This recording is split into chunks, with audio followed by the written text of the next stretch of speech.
3 weeks in, the Batman is still ranking up the money at the box office. Hey, everybody, I am Robert Storms. Welcome back to the channel once again. As always, if you guys are finding me for the very first time, please do me a massive favor. Smash that like and subscribe button. That way you guys can stay up to date on all future content here on the channel. Now, I would like to show you clips of the movie. However, Warner Brothers, every time I do it, completely just copyright claim me. So I have to avoid all clips within any topic that I talk about, the Batman. But the weekend box office just passed, and it looks like the Batman passes another massive milestone at the box office. Now, according to Cineblend.com, the Batman is one of 5 movies that crossed 200 million domestically since January 2020. And if we go over and look at the actual weekend box office, we see that the Batman came in number 1 once again with $36.8 million, which is really good. This is third week at number 1, and there's not a whole lot of competition out there, and I'm guessing there's not really gonna be whole much competition until Morbius probably comes out at April 1st. So if you click on the Batman and you see it actually made 300 million domestically, which is more than the international box office, and a gross worldwide of 598 million. Now, that's a really good number, but I think as fans, we kind of have to set our expectations right now that this movie is not going to make $1 billion. It's not. Third week in, it's going lower and lower, and most movies do. Let's be honest with each other. Like most movies drop 50 to 60% each week after its initial release. That's just the way it goes. You know, Batman's kind of lucky right now that there isn't a whole lot of competition. But with that being said, this movie has gotten very mixed reviews. A lot of people are praising the Batman, saying it's a masterpiece. A lot of people are saying this movie is slow, it's boring, it's trash. I'm in the middle. I really enjoy this movie. It's a really, really damn good movie, but this is also a movie that I'm not going to go see in the theaters over and over again. And I don't know if I could recommend this movie to some of my friends. I had people come up to me and say, "Hey, Rob, have you seen the new Batman?" I'm like, "Yeah." And they're like, "Well, what did you think of it?" I'm like, "Well, I really liked it." They're like, "Man, I think I'm going to go see it." And I'm like, "Look, man, I'm just going to tell you right now, this is a very long, slow-paced movie." And they looked at me and go, "Well, I guess I'll just wait for it to come out on streaming then." So a lot of people are getting that vibe from the movie. I'm sorry, if I know your taste in movies, and no, you don't like slow-paced, character-driven movies, then I'm going to tell you straight up, like, this isn't the movie for you, because this movie is all character-based, all designed to basically evolve these characters by the end of the movie. And if you're looking for a action-packed Zack Snyder type Batman, this is not this movie at all. This is a character-driven movie. This is like based off of Seven and the Zodiac Killer and all that stuff. And it's all about detective work and trying to uncover all that stuff. And I think the reason why a lot of people are, saying that, and a lot of people are listening to that, they're deciding not to go spend the money to go see the movie.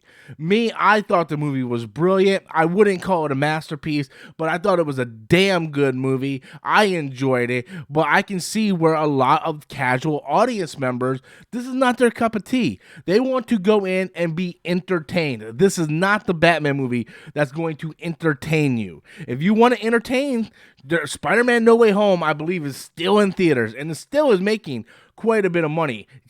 Spider-Man No Way Home came in at number 6, bringing in another 3.2 million, and it's sitting at 1.8 billion worldwide.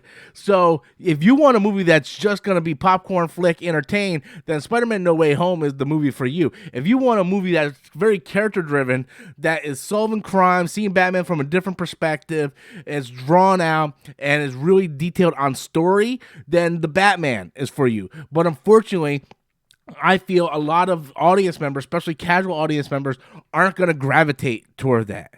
Yes, Christopher Nolan's Batman's had that in there, but Christopher Nolan's Batman also had a sense of, comic bookism. Where he did do some stuff that was like, oh, well, this is like a comic book. Whereas the Batman kind of had a little bit of that in it toward the end, but this is very, very just like monotone, one note. Find the killer, stop the killer, try to figure out what the killer's doing, what is the game plan, that type of movie. I enjoyed it, but I can see where a lot of people wouldn't. And that's the problem. So I think as fans, we need to just look at it right now and be like, look, this movie's not making $1 billion. It's not. I think this movie would be lucky if it cracks 650 million right now. So if this movie breaks over 600 million, let's say 650 million, I think we would be lucky. And that's very, very low compared to my original expectations, where I was like, I went from billion, and then when the review started coming out, I'm like, well, maybe 800 million, maybe 700 million. Now I'm saying like 650 million would probably be really, really good, considering, you know, the type of movie that it is. And you got to understand, when you do movies like this, movies like Dune or Blade Runner 2049 or any other Denis Villeneuve movies, even though Denis Villeneuve didn't direct this movie, Matt Reeves did. When you do those slow-paced, story-driven movies, you're not going to draw in everybody. That sometimes you have to sacrifice paycheck for art, for your vision. And Matt Reeves knew what he was doing. Warner Brothers let him do it. I mean, 600 and something $1 million isn't something to sneeze at, but you know Warner Brothers wanted that $1 billion club. So, I mean, it's kind of a balancing act on what you want. Do you want to give the artist their vision, or do you want to make the money? And I think that's the reason why we're going to do certain things in the DCEU, where we have like these different universes, where like movies like the Joker exist, where the Joker made $1 billion, but Joker was a much different animal than the Batman. A lot of people went to go see the Joker on the Joker name, and there's a whole other plethora of reasons why Joker made $1 billion and Batman didn't. There's plenty of different reasons why that happened. We're not going to get into the discussion on why Joker succeeded where the Batman fell short, but at the end of the day, the Batman is still a phenomenal movie. It's still bringing a lot of money. It might not hit the $1 billion, but it's still a phenomenal movie and should be proud of its accomplishments. But I want to know what you guys think.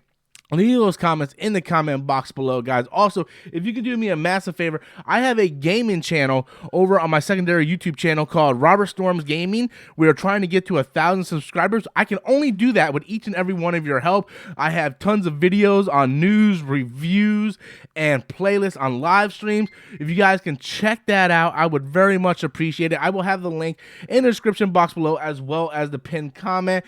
If you guys can help me out with that, I would very, very much appreciate it. It's hard building a new channel, and I can do that only with each and every one of your help. Once again, guys, please leave your comments in the comment box below. Please click that like and subscribe button for all future content. And until next time, as always, I'm Robert Storms, and that's my opinion.